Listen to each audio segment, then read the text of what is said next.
अस्सलाम वालेकुम। आज हम बनाएंगे बेसन की मछली या बेसन की सब्ज़ी या फिर बेसन के उल्टे-पुल्टे। तो ये हमारी फैमिली रेसिपी है जो कि मैं आपके साथ आज शेयर करूँगी। बहुत ही ज़ायकेदार बनती है और वाक़ई मछली जैसा टेस्ट आता है इसका। तो इसको बनाने के लिए हमें जो चीज़ें चाहिए वो आपको बताते हैं। मेन इंग्रेडिएंट तो इसमें बेसन ही है और बाकी जो मसाला जात हैं उनमें लाल मिर्च, नमक, गरम मसाला पाउडर, सफ़ेद ज़ीरा साबुत, हरी मिर्चें। ये जो है ये हमें एक उसके लिए चाहिए बेसन की मछली बनाने के लिए या बेसन के उल्टे पुल्टे बनाने के लिए ग्रेवी में अलग से मसाला जात जाएंगे जो कि मैं बाद में बताऊंगी। तो आपने बेसन ले लेना है जितनी क्वांटिटी आपको चाहिए हो। मैंने यहाँ पर 1.5 पाव लिया है और मेरे पास जो बेसन था वो ज़रा थोड़े से मोटे इसमें ज़र्रे थे। तो इसको मैंने फ़ाइन करने के लिए क्या किया वो मैं आपको बताती हूँ। इसमें सूखी मेथी जाएगी घोल में और सफ़ेद ज़ीरा, नमक, मिर्चें और गरम मसाला। मिर्चें मेरे पास 1 टीस्पून है, नमक 1 टीस्पून है, गरम मसाला 1 टीस्पून है और सफ़ेद ज़ीरा भी 1 टीस्पून है और कसूरी मेथी भी 1 टीस्पून है और हरी मिर्चें अपने टेस्ट के मुताबिक इसमें शामिल कर लीजिएगा। और इन सब अज्जा को मैंने ब्लेंडर में ब्लेंड कर लिया। आप चाहें तो इसे विस्क के साथ कर लें, चाहें तो हाथ के साथ मिक्स कर लें, जैसे आपको इजी लगे। लेकिन आप ब्लेंडर में कर लेंगे, टाइम भी बच जाएगा, एनर्जी भी वेस्ट नहीं होगी। तो आपने उसका एक ऐसा घोल तैयार करना है जो कि ना बहुत गाढ़ा होगा और ना ही बहुत पतला। और इस मिक्सचर को बनाकर मैं 1 से 1.5 घंटे के लिए छोड़ दूँगी ताकि बेसन अच्छी तरीके से फूल जाए।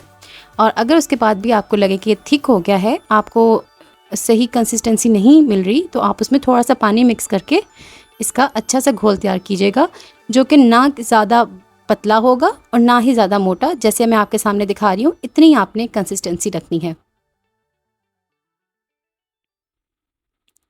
और कोशिश कीजिएगा जब आप बनाएं तो इसको 1 से 1.5 घंटे के लिए बना के छोड़ दें घोल को और उसके बाद बनाएं। तवे को हमने अच्छे से ग्रीस कर लिया, अच्छे से घी ऑयल लगा लिया और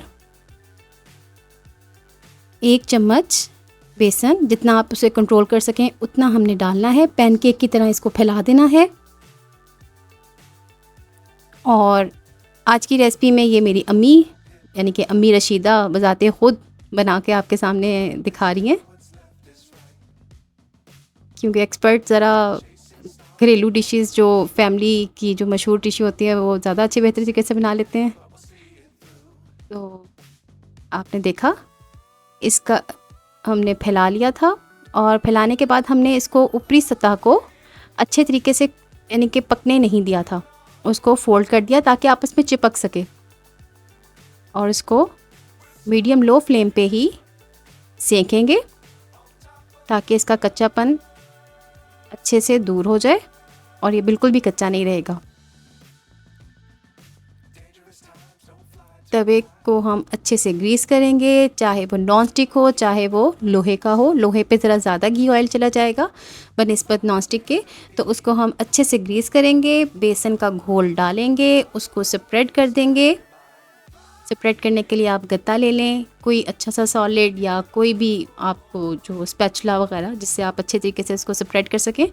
तो इस तरह हम घोल डाल देंगे तवे पे और उसको फैला लेंगे। और ये सारी कुकिंग जो होगी मीडियम लो फ्लेम पे होगी, हाई फ्लेम नहीं करेंगे वरना जल जाएंगे। अब जिस तरह ये ऊपरी सतह हल्की हल्की सी कच्ची है, लेकिन देख रहे हैं आप किस तरह सेक इनको पहुंच चुका है ऊपरी वाली सतह को भी। तो अब हम इसको फोल्ड कर देंगे।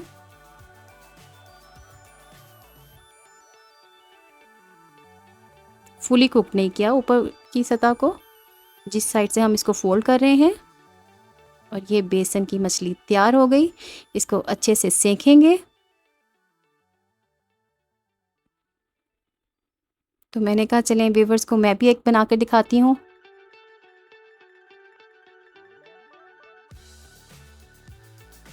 बस आपने जो मिक्सचर तैयार करना है उसकी कंसिस्टेंसी आपने मुनासिब रखनी है, ना पतली ना गाढ़ी यानी कि थिक।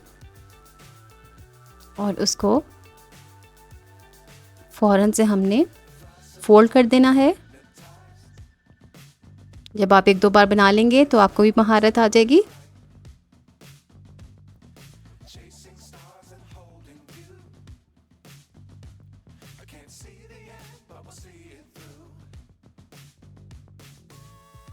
और अब हम इसको मीडियम लो फ्लेम पे ही सेंक लेंगे ताकि कच्चापन दूर हो जाए। ये काम थोड़ा सुकून से करने वाला है। झटपट में आपके चीज़ ख़राब होगी और आप कहेंगे मुश्किल हो गया, कंट्रोल नहीं हो रहा, लेकिन नहीं, पेशेंस से काम लीजिएगा और आहिस्ता आहिस्ता काम कीजिएगा। इंशाल्लाह टेस्टी बनेगा। बहुत लजीज सालन तैयार होता है और स्पेशली मुझे तो पराठे के साथ बहुत ही जायकेदार लगता है। तो इस तरीके से हमने बेसन की मछली या बेसन के उल्टे पुल्टे तैयार कर लिए हैं। अब इसकी ग्रेवी बनाएंगे। देख लें, कहीं से जले हुए नहीं हैं, ना ही कहीं से कच्चे हैं, और बिल्कुल पतले पतले बनाए हैं। अब हम इसको कट कर लेंगे। साइज़ अमूमन इतना ही हम रखते हैं, बाकी आप पे डिपेंड करता है आपने इसको कितना छोटा कितना बड़ा रखना है। देख लें, बिल्कुल पतले पतले बने हैं। बारीक बारीक ही बनते हैं तो ज़्यादा जायकेदार बनते हैं, क्योंकि उसके अंदर कच्चापन की तो बिल्कुल भी गुंजाइश नहीं होती। अगर मोटे मोटे बनाएंगे तो उसको सेंकने में भी टाइम लगेगा और वो सेंकते हुए जल भी सकते हैं। इस तरह हमने कट करके सारी बेसन की मछली को रख लिया, पीस बना लिया, और अब हम इसकी ग्रेवी बनाएंगे। ग्रेवी के लिए प्याज मैंने ली थी एक बड़े साइज़ की और उसको मैंने बॉईल कर लिया। जैसे कि मैं आपको अक्सर अपनी रेसिपीज़ में बता चुकी हूँ, मैंने प्याज और लहसुन को बॉईल कर लिया और उसका एक्स्ट्रा पानी मैंने रिमूव कर दिया और अब मैंने डोई के साथ ही इसको मैश कर दिया। इतनी गली हुई थी कि मुझे ग्राइंड करने की भी ज़रूरत नहीं। इसको थोड़ा सा घुमा फिरा लिया बर्तन में और ताकि इसकी नमी निकल जाए। ऊपर से मैंने इसके अंदर ऑयल शामिल कर लिया। ऑयल आप अपनी पसंद के मुताबिक इसमें शामिल कर लीजिएगा, क्योंकि मैंने पतला शोरबा बनाना था, पतली ग्रेवी बनानी थी, तो मैंने ऑयल थोड़ा ज़्यादा डाला। अब हम प्याज को अच्छे तरीके से फ्राई करेंगे, भूनेंगे कि इसका रंग चेंज हो जाए। बाद में हम इसमें अपने मसाला जात शामिल करेंगे। मसाला जात आप बैलेंस्ड डालीजिएगा, क्योंकि जो हमने बेसन की मछली बनाई उसके अंदर भी नमक है, मिर्चें हैं, गरम मसाला शामिल है, हरी मिर्चें शामिल हैं। तो लेवल करने के लिए आप अपने बाकी के मसाला जात इसमें डालीजिएगा। सफ़ेद ज़ीरा भुना हुआ मैंने 1 चम्मच चाय का शामिल कर दिया। 1 चम्मच ही मैंने लाल मिर्च डाली है। आधी चम्मच मैंने हल्दी का डाला है। धनिया पाउडर मैंने 2 चाय के चम्मच डाले हैं। और जो पिसा हुआ गरम मसाला और कसूरी मेथी है वो मैं आखिर में डालूँगी। कसूरी मेथी की खुशबू इस सालन में लाजवाब जायका देती है, लाजवाब खुशबू देती है। जो कहते हैं ना, अट्रैक्शन बढ़ती है सालन की खुशबू से, तो वो कसूरी मेथी कुछ ज़बरदस्त किस्म का जायका देती है इसमें। एक बार ज़रूर ट्राई कीजिएगा, इसका मुझे फ़ीडबैक भी दीजिएगा कि कैसे आपको लगी। अम्मी रशीदा का किचन देखते रहिए, इसे फ्रेंड्स एंड फैमिली के साथ शेयर कीजिए। मसाला इस भुना और भूनते हुए हमने थोड़ा थोड़ा पानी शामिल किया ताकि मसाले अच्छे तरीके से भून जाए और जले ना। तो अब जब मसाला अच्छे तरीके से भून कर तैयार हो गया, मैंने पानी डाल दिया जितना मुझे शोरबा चाहिए था। अच्छा, अब किसी को शोरबा नहीं पसंद, लगा लगा शोरबा चाहिए होता है, थोड़ा शोरबा चाहिए होता है, उनके लिए क्या है कि हम डिश में जिसमें हमने सर्व करना है उसके अंदर मछली के टुकड़े लगा लेंगे। आप देख रहे हैं कि शोरबा अच्छे तरीके से पक रहा है, हमें इतना ही पकाना है। इस तरह अरेंज कर लेंगे सारे टुकड़े और उसके बाद जितना हमें ग्रेवी चाहिए, जितना हमें शोरबा चाहिए, उतना इसमें डाल देंगे। तो शोरबा हमारा तैयार हो रहा है। तो जब हमारा शोरबा मुकम्मल तौर पे हमें लगा कि पक चुका है, तो हम पिसा हुआ गरम मसाला 1 चाय का चम्मच और 1 चाय की चम्मच ही कसूरी मेथी हथेली पर रगड़ के इसमें शामिल कर देंगे। देखें क्या खूबसूरत मछली के टुकड़े तैयार किए हैं, बेसन की मछली के टुकड़े। जी, तो अब हम ये बाकी मसाले डाल देते हैं और हमारा शोरबा मुकम्मल तौर पे तैयार हो चुका है। ये कसूरी मेथी, इसको हथेली पर करके हमने शोरबे में शामिल कर दिया है। आपने देखा इस शोरबा में या इस ग्रेवी में ना मैंने कोई टमाटर डाला है, ना मैंने कोई दही डाली है, और फिर भी इस सालन का जो जायका है लाजवाब है।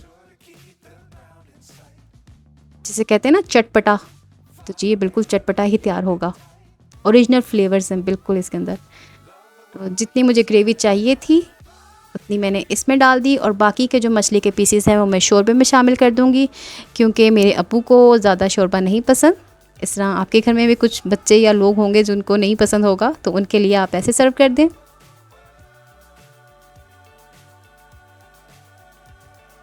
और बाकी के जो टुकड़े हैं मछली के वो मैं शोरबे में ही डाल दूंगी। शोरबा अगर आप चाहते हैं कि नज़र आए तो थोड़ा ज़्यादा बनाइएगा इसमें, और क्योंकि ये जो मछली के टुकड़े हम डाल रहे हैं ये सक कर लेंगे शोरबा, तो कभी कभार तो नज़र ही नहीं आता। ऐसे परेशान मत होइएगा कि शोरबा बहुत बन गया। और जब शोरबा ये सक कर लेते हैं तो इंतहाई लजीज, सॉफ्ट और मज़े के लगते हैं, बिल्कुल मछली जैसा जायका। देखिए, कम खर्च में मछली का जायका लीजिए। तो ज़रूर ये डिश ट्राई कीजिएगा और अपना फीडबैक दीजिएगा। अम्मी रशीदा का चैनल देखते रहिए। अगर आप इस चैनल पे नए हैं तो इसे सब्सक्राइब कर लें, बेल आइकन पे प्रेस कर दें ताकि आपको नई वीडियो का नोटिफिकेशन मिलता रहे। मिलते हैं नेक्स्ट रेसिपी में, तब तक के लिए अल्लाह हाफिज़।